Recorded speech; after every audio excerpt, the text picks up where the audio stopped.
Fala galera, muito bom dia a todos. Vamos lá para o nosso fechamento de mercado, né? Da sexta-feira, dia 27 de fevereiro aí. Então, vamos começar primeiramente pelo mini dólar, galera. Se a gente puxar esse mercado lá para o gráfico diário, a gente consegue visualizar que o mercado está numa tendência muito forte, né? Só que essas regiões de mínimas que o mercado se encontra, que ele vem travando no último movimento, se a gente levar para um tempo gráfico maior, no mensal, a gente está em cima de uma região de liquidez, que é o fundo de um pivô ativado, né? Que fez a última quebra de estrutura. Se eu puxar FIBO, a gente está perdendo o 7,5, ou seja, o dólar ele se encontra em uma região de exaustão extrema. Então, esse cenário aqui é uma região compradora muito forte. Porém, o mercado já se inicia trabalhando abaixo. E aí, rompendo essa região, a gente observando mais atrás, a gente tem mais dois pontos de liquidez que podem vir travar o preço. Porém, por ser uma tendência muito esticada, não consigo olhar para a ponta vendedora no dólar. E aí, uma dica para que vocês sempre lembram: em movimentos de tendência, as melhores continuidades são nas tentativas de quebra de estrutura. O que eu quero dizer para vocês? Que basicamente nas mínimas, aonde é uma região compradora, a gente vai optar por compras. Aqui, ó, compras. E na tentativa de quebra é onde a gente vai optar por continuidade da venda se tiver falha de estrutura. Óbvio que existe todo um cenário aqui para que entenda quando o mercado vem quebrar a estrutura ou quando ele vem fazer topo menor para gerar continuidade, mas aí é um conceito mais a fundo. Trazendo esse cenário para a sexta-feira, né? A gente teve um mercado que ele abriu exatamente, galera, em continuidade do último movimento. Porém, se a gente observar, a gente tem uma estrutura de baixa ativada, onde o mercado faz um rompimento e faz a falha no final do dia.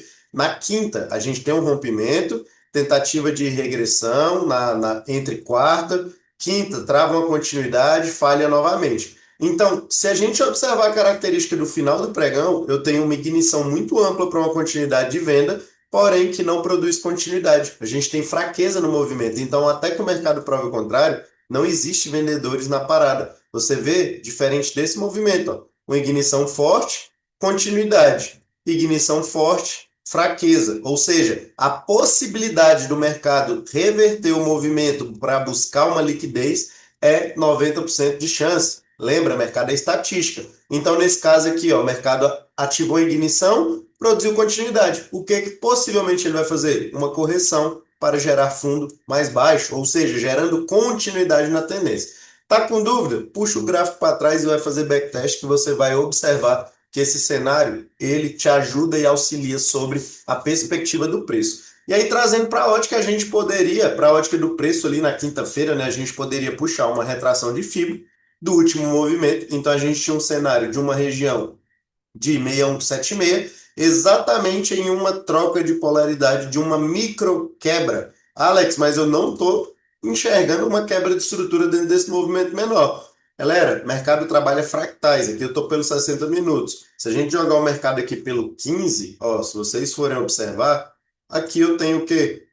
Uma ativação de um pivô. Isso aqui é uma inflexão que aciona a mínima, falha e rompe, quebra de estrutura. Então aqui é um ponto excelente de troca de polaridade para que o mercado volte a fazer uma retomada de compra, caso o movimento vigente seja verdadeiro a favor dessa defesa compradora. Como que eu vou identificar? Existem cenários mais a fundos, de forma técnica para que a gente possa entender quando o mercado vai parar de fato e quando ele não vai parar, quando ele vai dar continuidade. Aí é um conceito mais a fundo dentro da mentoria.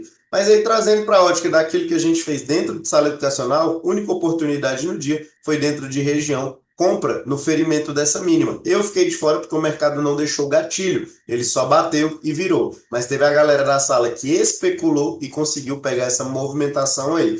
E aí a gente volta para aquele cenário. Utilizamos a correlação a favor do contexto para saber se o mercado hoje realmente vai dar continuidade ou não. Como eu falei, se a gente colocar aqui pela ótica de médias móveis ali, ó, basicamente a gente tem um mercado totalmente direcional na ponta vendedora. No diário, nem se fala. Então o mercado testou média de 9, beleza, foi a máxima do dia. E se a gente for olhar aquilo que eu disse para vocês, galera, quando que eu sei se o mercado vai gerar uma continuidade na ponta vendedora? Nas regiões de quebra é onde eu vou ficar de olho, beleza? Então, por exemplo, tudo isso aqui era uma região de quebra de estrutura, porque é o último topo validado vigente, onde a gente tem a continuidade da tendência. O mercado deixou falha de estrutura lá, chegou esticado, sem força compradora. Alex, como assim? O 60 está 2 barras de ignição. Por que eu não tenho força compradora? Se você olhar basicamente o cenário do micro, beleza? A gente trabalha o micro alinhado com o macro, o mercado subiu com característica de deriva, fraqueza. Um mercado saudável, galera, ele tem expansão, correção pelo menos em 50% da pernada anterior e nova expansão. Isso é um mercado saudável e direcional para continuidade. Observe esse cenário. Ah, e o dólar pegou, deu continuidade na venda. Beleza. Observe a diferença, ó. Tentativa, falha. Tentativa, falha. Tentativa, falha. Deriva clássica, ó. Agora olha o movimento vendedor. Ativação, expansão. Correção pelo menos em 50, nova expansão. Correção curta, com troca de polaridade no fundo anterior, nova expansão. Tá vendo que é um movimento direcional limpo? Então você não vai executar contra. Esses pequenos detalhes que fazem a diferença. E aí, nesse modelo aqui, por ter falha em região de quebra e uma continuidade, eu posso vender fundo de mercado com convicção, beleza? Se a gente for olhar parâmetros de análise técnica básica, se eu colocar aqui as médias pelos 5 minutos, que é o melhor cenário para a gente pegar uma continuidade a favor de médias, é só a gente trabalhar o contexto, né, a favor da continuidade. Ó. Aí, se a gente vier para esse cenário aqui, eu tenho uma ativação de continuidade, ó, inflexão. Aqui o mercado faz a primeira tentativa de quebra, porque o topo, como se diz, vigente, o topo atual que o mercado ativou, para que a tendência seja verdadeira, ele tem que produzir continuidade acima dele. Se o mercado trabalha abaixo, eu também tenho uma característica de quebra, só que é uma quebra de inversão, tá? E aí a gente tem o quê? Uma expansão do último movimento aqui, ó, expansão, e aí eu preciso de uma correção saudável em médias para pegar essa continuidade e basicamente na inversão da quebra de estrutura. O mercado vem em médias, absorve, como eu falei, 50%, que é o ponto mais saudável, e o mercado simplesmente deslancha a favor do movimento. Então, dessa forma, eu trabalho o contexto de maneira bem saudável, tá? E vamos para o nosso querido mini índice, que pagou aí nosso alvo na sexta-feira de forma excelente. Galera, a abertura foi simplesmente 1.700 pontos para a gente. Alex, como que conseguiu pegar essa abertura? Com qual confluência? Por que tanta convicção? Cenário base, galera. Vamos lá para os 60 minutos. Vamos para o diário. O dia anterior, galera, ele fechou uma retomada compradora, porém, a gente está em região de exaustão. E aí, o que vocês têm que observar? Uma retomada calçada em médias, ela tem validade? Tem, se ela tem corpo cheio, tá? Como ela tem um corpo levemente positivo, isso aqui se torna uma característica de doji. Um doji, ele tem característica na análise técnica de uma pausa para continuidade. Então, se eu venho de uma tentativa vendedora muito forte, fazendo um falso rompimento, isso aqui é uma pausa para a continuidade do dia anterior, beleza? Leitura bem simples e eficaz. Isso aqui é leitura de preço, vela a vela, beleza? Trazendo para os 60 minutos, Alex, mas a gente teve uma deriva. Beleza, não tem problema nenhum. O mercado estava derivando? Estava. Só que para a gente saber se essa deriva é de continuidade, a gente precisa saber se ele está saudável na continuação. Então eu tenho um topo isolado aqui e eu tenho um topo intermediário aqui. Isso daqui seriam 2 pontos de troca de polaridade para uma continuidade compradora. Só que se vocês observar, o mercado todo momento trabalhou abaixo no dia anterior. Então eu tenho um teste com continuidade, inclusive fizemos essa venda na máxima aqui, ó, na quinta-feira, pegamos 2.750 pontos na operação na sala educacional, beleza? E o mercado no dia seguinte tenta fechar uma continuidade compradora, porém em deriva, fraqueza de movimento. Então, se ele está trabalhando abaixo ainda da região de pressão vendedora, que é uma região de oferta, a probabilidade de renovar mínimas para buscar uma liquidez para depois vir uma compra é muito grande. Porém, a abertura entra aquele cenário da correlação, galera. A correlação para o mini índice, a gente vai olhar o VIX, beleza? Que ele é o índice de volatilidade para a gente ter uma noção como que o mercado vai se comportar no dia, até em questão da volatilidade, amplitude, tamanho dos stops. Porém, o VIX ele tem uma correlação inversa para o índice. O que significa? Se o VIX ele é negativo, o nosso índice ele vai ser positivo, a volatilidade, beleza, galera? O que que significa a volatilidade? Ah, o VIX está muito pesado na venda, em questão da volatilidade. Significa que os melhores movimentos do índice serão com volatilidade na compra. É o inverso, correlação inversa. E se o VIX está bem positivo no dia, positivo eu digo pelo menos acima de uns 5%, tá, galera? Ali na abertura. O nosso índice tem uma volatilidade negativa no dia, a probabilidade maior. Óbvio que isso aqui é para a abertura. Durante o pregão rolando pode mudar e após o à vista a correlação pode mudar. Segundo ponto que a gente vem observando a abertura, a gente tem o saldo. Saldo, beleza? Das ADRs. Aí é um conceito mais a fundo que a gente observa para ver o somatório, para ver se tem peso relevante na abertura ou não. E o terceiro e último, a gente olha a correlação, beleza, galera? Vou colocar aqui correlação, que seria a junção do petróleo, beleza? Mais o minério para o dia. E nessa sexta-feira, a gente tinha um VIX muito positivo na ponta compradora. A gente tinha um VIX praticamente quase a 6%, tá? Então é uma volatilidade muito ampla. O saldo das ADRs no dia, eles estavam negativos devido ao dia anterior. Porém, ele estava negativo, mas não era algo muito agressivo, beleza? E a correlação ela estava positiva, mais de 2% na sexta-feira. Então, unindo esses fatores, minto, galera, a correlação estava negativa na abertura, tá? Perdão aí, coloquei o inverso aqui. A correlação ela estava negativa, mais de 2%, né? Ali na relação negativa. Então, eu tenho, galera, um saldo das ADRs junto com a correlação a favor do meu cenário de contexto, porque até que o mercado prove o contrário, ele estava trabalhando abaixo de uma região de oferta. Então a continuidade ela tem uma alta probabilidade de vir buscar liquidez. E aí que a gente tinha o quê?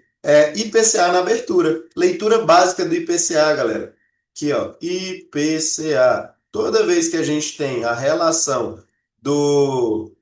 da notificação do índice de consumo ali, a gente tem uma volatilidade inversa, ou seja, se o resultado do IPCA vem negativo, o índice tende a dar amplitude da notícia na compra.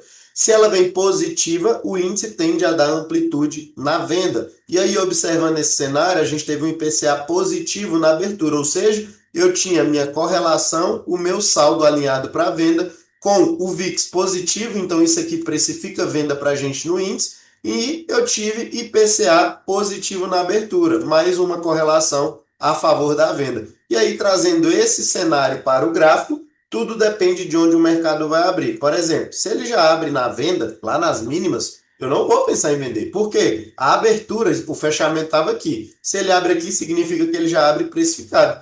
Se ele abre em continuidade, para que a gente pegue uma saída, eu preciso de alinhamento gráfico dos 60 minutos. Então, isso é primordial. Por quê? Os 60, se a gente jogar, o que eu tinha no fechamento do dia? Médias móveis curtas, 9,21, ancorando o preço inclinadas para baixo. Mais uma confluência que a gente tem para que esse mercado venha sair na ponta vendedora, tá? E aí, lá no 15, a gente tinha médias totalmente flats, então, mais um cenário de que não tem nada para cima para uma continuidade compradora. E se a gente levar para o micro, eu tenho 5 minutos fechando aonde? Na cara das 200, que é referência da 21 lá do 60. Então a abertura ela é muito simples. Óbvio, nem sempre o IPCA vai deixar oportunidade, tá, galera? Ó, pelo 2 minutos, mais uma pancada de confluência. A gente tinha todas as médias curtas por cima do preço. Como o mercado abriu e virou, ele faz o quê? Uma micro quebra de estrutura no fechamento, fechando o gap. Se o mercado volta a trabalhar abaixo do fundo a favor de todo o cenário de correlação que era negativo, a gente tem o quê? Uma virada muito forte do movimento, muito brusca. Então a nossa venda na abertura foi aqui, com stop atrás da vela, e o mercado simplesmente derreteu para a gente 1.700 pontos, tá? Trazendo agora para a ótica do contexto, possibilidades de continuidade. Se a gente vir observar, o mercado quase feriu o mínimo, mas não liquidou. Então isso aqui, ó, ele deixou uma lacuna, um espaço gráfico vazio, me dizendo que possivelmente ele viria buscar essa liquidez até o fim do dia. Então, se eu não tenho captura, não tenho defesa. Se eu tenho fundo mais alto, eu tenho uma defesa, porém ela gera combustível para quando vir da próxima vez, vir para romper. Não é à toa que o mercado fez o quê? Deu continuidade abaixo da mínima vigente, onde muita gente queria viés, achando que essa defesa compradora que entrou no micro, que pagou 1.000 pontos, ela iria reverter o movimento. Porém, não é assim, tá?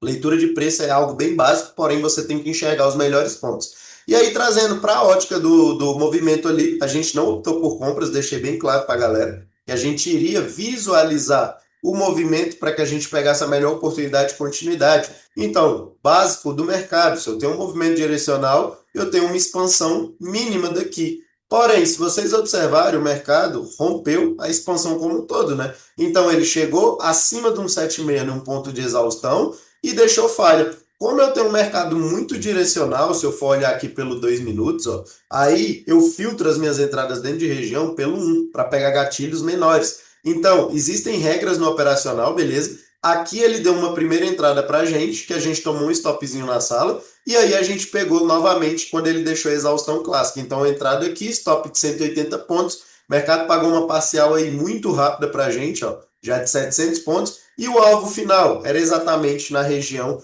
da onde o mercado fez a saída com a falha de estrutura. Porque aqui eu tenho uma microinflexão, ó, ativação com falha, voltou, pivô ativado. A gente buscou o alvo exatamente na troca de polaridade da falha de estrutura. Por quê? Se tem compras, o movimento vai defender, até que ele alinhe uma continuidade necessária. E o ciclo do mercado, a gente está vendo aí que nesse mês de fevereiro, a gente tem um alinhamento de saída somente na parte da tarde. Então, a gente aproveitou o nosso espaço gráfico, né, para poder executar. Alex, não consegui executar lá em cima, perdi a entrada, deu nova oportunidade? Sim, galera, na micro-regressão do movimento anterior, tá? Então a gente tirou parcial e ainda deu ponto de reentrada. O mercado volta no movimento mais saudável e aí ele deixou reentrada aqui e aqui que a galera conseguiu fazer uma adição e pegar novamente. E aí conduzimos até o alvo final. Inclusive postei isso aqui lá no Insta para vocês, né? Quando a gente tirou a saída ali, eu ainda falei que de lá voltaria tudo. E tá aí, mercado simplesmente